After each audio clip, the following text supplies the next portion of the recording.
record on this computer. In progress. There we go. Okay.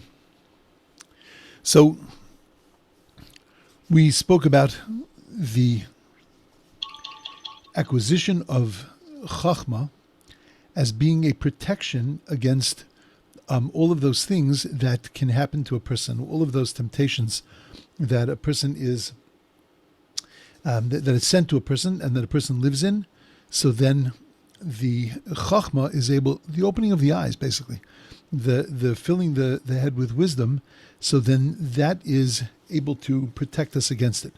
We spoke about Chachmos Bachutz Tarona, and we said that depending upon the degree to which you attach yourself to, the degree to which we attach ourselves to that Torah is the degree to which it's going to protect us. The insight that it's going to give to us, the wisdom, the depth of what life really is that it's going to give us is going to be dependent upon the way we attach to it. So we spoke about Bachutz Tarona, Barachovos Titen Kola, Berosh Homios Tikra Bepischei Sharim, and then Ba'ir Amara Tomer. And those were 4 different levels of how we connect to it. Then comes along Shlomo Hamelech and says that why are we not connecting? Well, there were really 3 categories of people for this, of why we're not connecting. And one is the Pesi, one is the Leitz, and one is the Ksil. The Pesi is very much into he's a superficial person who can be drawn at any moment to anything. And that though he might have some very nice convictions and some very good ethics and morals, but at the end of the day, they can be swayed and he can be enticed easily. And he's just, it's not a bad thing. It's not he's trying to run away from anything. It's just he goes with the flow. So, and because of that, though, Tiahevu Pesi, he loves his Pesikite. He likes where he lives. He likes where he is, where he exists. His world is a fine world for him.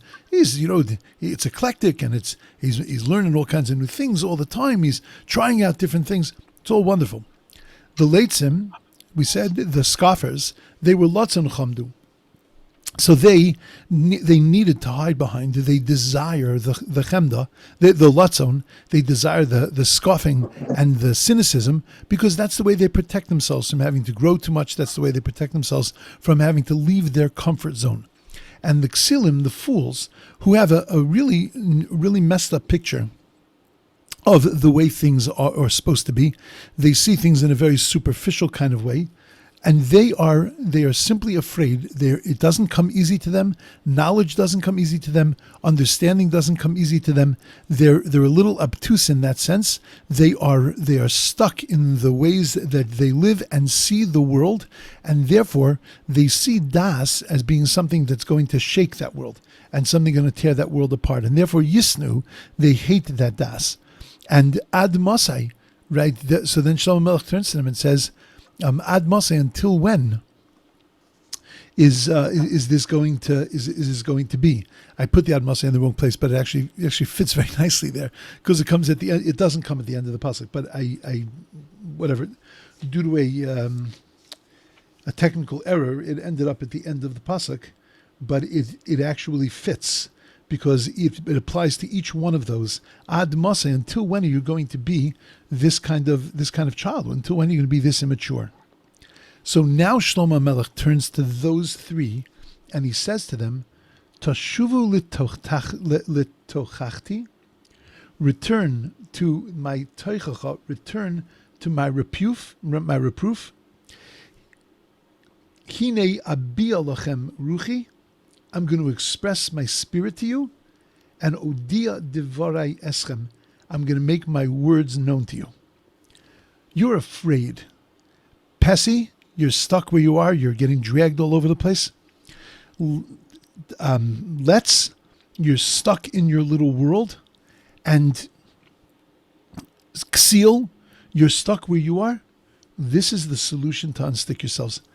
Because, again, in the beginning, we said that Chachmos Bachutz Tarona, it's out there. It's right there. And it's available to everybody. Well, why is it not available to you, Pesi? And why is it not available to you, Let's? And why is it not available to you, Ksil? Because you're stuck in your ways. Okay, how do I unstick you? So says the Vilna Gaon that this pasuk is speaking to the three of them, and that tashuvu letochachti is talking to the Pesi.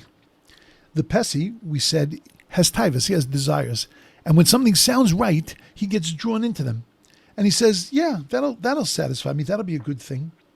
And therefore, we have to convince him by showing him the Torah that the way to deal with all of your desires and the way to put restraints around yourself and to live in a way that you're not dragged, you're not fickle, and you're not being dragged all over the place. You're not being pulled in 1,000 different directions.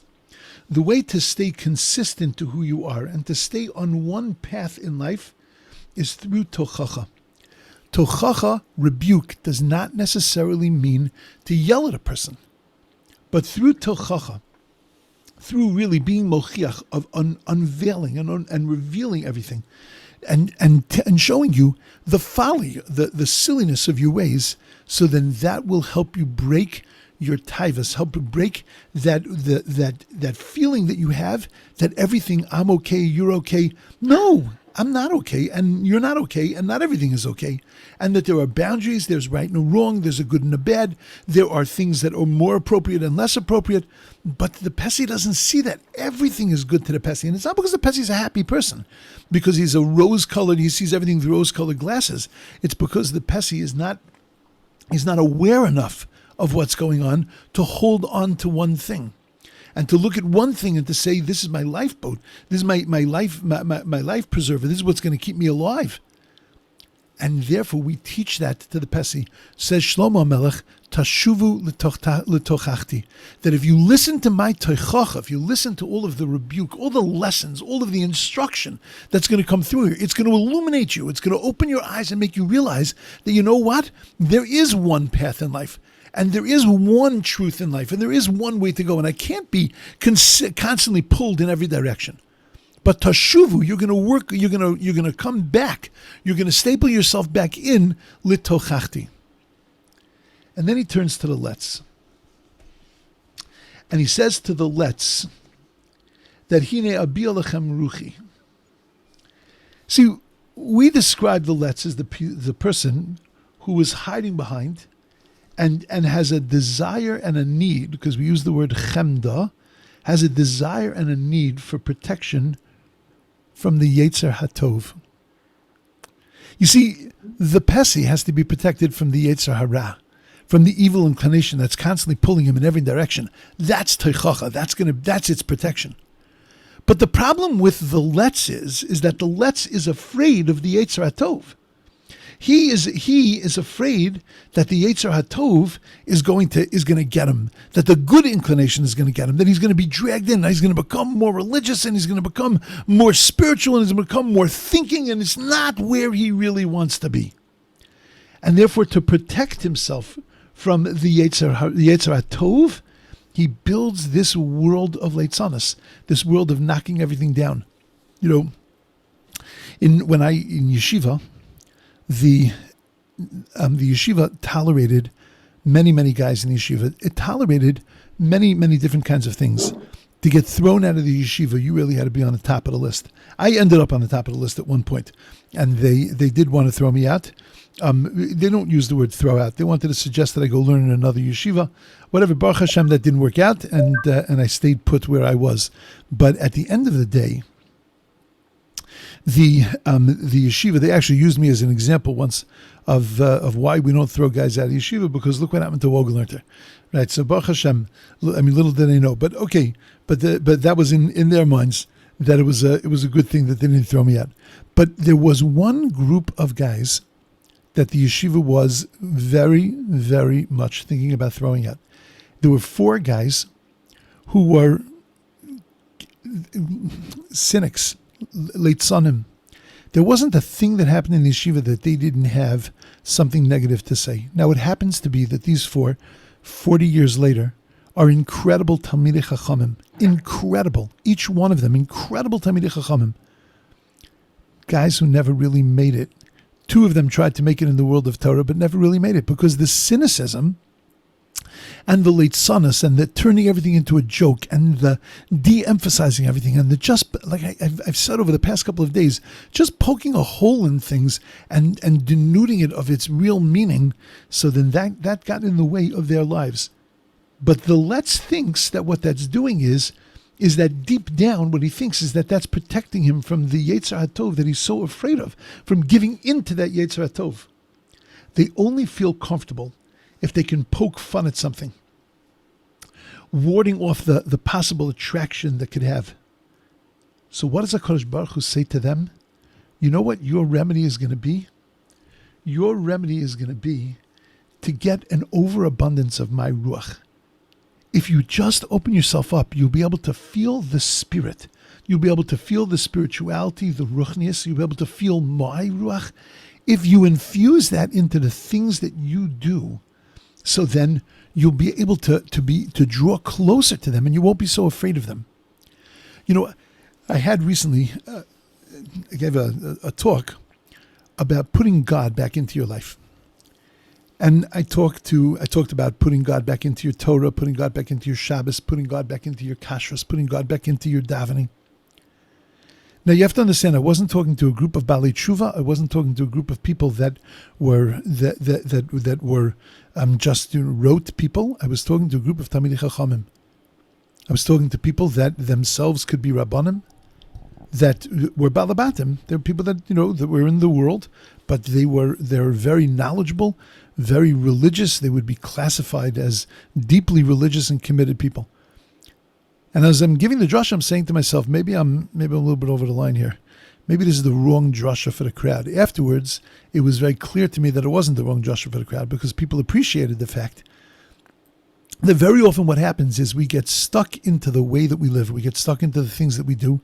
There becomes a pattern to our lives, and that we often do the things we do, but not necessarily about building a relationship with the Ribono Shel Olam, with the Master of the Universe. And that it's very much about things, and it's not about connections. It's not about feelings of connections. It's not about building a connection with God. I remember one of my high school Rebbeim always used to say, Zok the Heilige Gemara, or Zok the Heilige Rashi, right? The Holy Rashi says, the Holy Gemara says, because he wanted us to remember that we were learning Torah, that there was something spiritual going on here. It wasn't just that we were using our intellect, that we were using our minds. We were hearing very interesting understandings of verses in Mishlei, or in sections of the Talmud, or in verses in the Parsha of the week, but that we were engaging in dialogue with God. Davening is a dialogue with God. Learning Torah is a dialogue with God. Davening is us speaking to God. Learning Torah is God speaking to us. And that very often we forget that. The Let's has forgotten that. The Let's has forgotten that this is about connecting to Hashem, and he's afraid. He's built up in himself a certain fear of connecting to God. And because he has that fear, God says there's a very easy way to deal with that.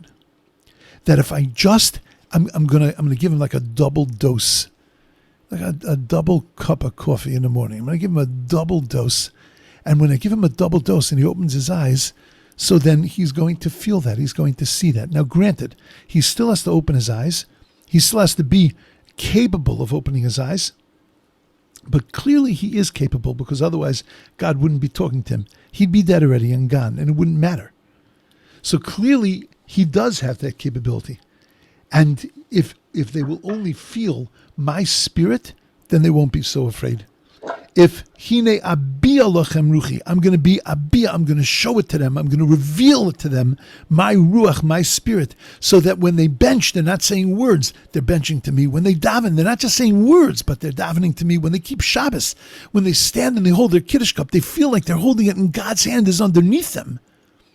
That is, I'm going to Abia Lochem Ruchi, that is the antidote to their coldness. I'm going to warm them up. I'm going to help them feel a little bit of that warmth of Hashem. And then Shlomo turns to the third group. And he turns to the ksil. He turns to the fool. Now the fool's problem is that the fool is afraid of Torah, Because he doesn't understand it. Because he doesn't see the whole picture. He doesn't spend his time opening up and seeing the whole picture. The fool is short-sighted in that sense, and therefore builds up a sinah, a hatred to Torah, but his hatred to Torah is not because it's really ugly, but it's because he's so afraid of it and he doesn't understand it. That's why he hates it. We made that point very clearly yesterday when we likened this to Esav, that Esav hated the Bechorah. But he hated the Bechorah because he didn't understand it, and then the moment that he got a little insight into it, he didn't see it as something that was attainable for him. And therefore the only way for him to live with himself and with the choice that he made was to hate it. But had he understood it, he actually would have understood that he did the right thing by giving it away. That if he understood its value, he would have recognized, you know what, I'm not up to the task. I'm not up to the job of taking care of this Bechorah. I don't really care enough, but I understand what it is. I don't hate it. I think it's a beautiful thing, the Bechorah, but I'm going to give it away because it's in the wrong hands. It doesn't belong in my hands. It belongs in Yaakov's hands. But the problem with the Ksil is that the Ksil doesn't understand that. He has a chesroin havana. He's missing a full understanding. And because he doesn't understand, he comes to an opinion. The most frustrating thing is to listen to people that have these incredible opinions that are based on nothing. You know, it's like, do me a favor. You don't even understand. You don't know. You haven't spent enough time looking into things. And that's your conclusion? You know, it's like driving through a neighborhood of people and saying, oh, the people are like this. Because you saw one person do that, you say, oh, those kind of people do this kind of thing. No, that kind of person does that kind of thing. But you don't understand. You don't know the people. You haven't gotten to know them. That's why it makes me crazy when people talk about the Charedim, they talk about Chardalim, they talk about the Dati Leumi, they talk about Sfardim, they talk about Ashkenazim. You know, you say Sfardim do this. Oh yeah? I'll show you 1,000 Sfardim that don't do that because they came from a small town in Aleppo, and in that small town in Aleppo they had a different custom. So you can't just paint it with one brush and say that this is what people do until you actually understand everything. When you understand, then you can generalize. And that's the Ksil's problem. The Ksil's problem is that he doesn't know enough. So HaKadosh Baruch Hu says, you know what the remedy for you is? Idea divarai eschem. That I'm going to let you know my words. I'm going to give you a special understanding, an extra measure of knowledge. It's there, but I'm going to infuse you with it. I'm going to imbue you with it so that you will have the knowledge that you need to get out of Ksil land. I'm going to inspire you in a way that's going to get you out of Let's land. I'm going to build a structure for you that's going to get you out of Pesi land. And that's the remedy. So now the psukim read beautifully. Psoyim te'ahevu. I'm putting my arrow on it if you see it on the screen. Psoyim te'ahevu pesi. The fools love their pesikite. They love living in this world of being pulled in different directions. The leitzim lotzon chamdu lahem, and the leitzim love their lotzon. And the ksilim yisnu das, they hate das. Hang out with me, boys. Tashuvu l'teichachti. They'll take care of you pesis. Abia lachem ruchi. I'll take care of you leitzim. And odia devare eschem. I'll take care of you, Kisilim, and there is a remedy and a solution for you. So now you got to ask the $1 million question. By the way, before I go to the $1 million question, if you look back at the very beginning of Mishlei, we used words like, what was the purpose of the book of Mishlei? Lokachas Musar. Then we learned Laseis Lepesi, and then Lohavin Imre Vina. These were the points of the book of Mishlei. Well, Lakachas Musar, that was talking to the Pesi. This is exactly what Shlomo Melech said in verse 1, 2, 3, 4, 5 of the book of Mishlei. Who is this book for? This book is for the Pesi. So that now he says it explicitly, Tashuv l'tochachti, but to take Musar. And then Shlomo Melech said in the introduction verses, he said he talked about to give to the Pesi understanding, but to give understanding, to give wisdom, and to give knowledge. So that is speaking to the Let's. And then Lahavin Imre Bina, that's speaking to the Ksil. And the Pesi and the Leitz and the Ksil are three of the people that Shlomo Hamelech is talking to. It's three of the people that Shlomo Hamelech is trying to address. So now comes the $1 million question. And the $1 million question is that why is it that it's so difficult for the Pesi, for the Letz, and the Ksil, which, by the way, is every one of us. There are parts of us that are like a Pesi. There are parts of us that are like a Letz. And there are parts of us like a Ksil. Shlomo Melech isn't talking to a Pesi, a Letz, and a Ksil. He's talking to us. He's talking to every person. The part of us that's Pesi, the part of us that's Letz, the part of us that's Ksil. So now we have to ask the $1 million question. If God says he's going to inspire us, and God says he's got the remedy to our disease, so then why don't we use it? What's standing in the way of us using this remedy so that we can ward off the temptations of life that are trying to push us off of our pathway? Why don't we use them? And that's pasuk Chaf Daled. Sorry, tomorrow's pasuk. We'll stop here.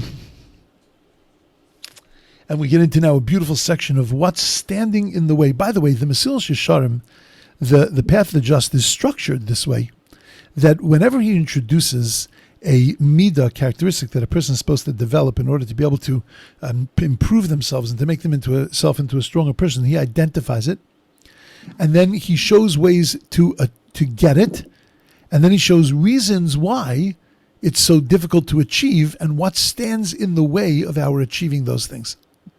And that's what Mishlei is doing. He's telling us, why is it so important? What do we need it to achieve? Why is it so important? And how to achieve it? And what stands in the way of our achieving these goals? Okay, beautiful. We'll stop here. Everybody should have a beautiful, wonderful, amazing, awesome day. And Im Yirtzeh Hashem, we will see everybody tomorrow. Shkoyach, Rabbi. Thank you. Have a good day, everyone. My pleasure. Thank you. Have a good day.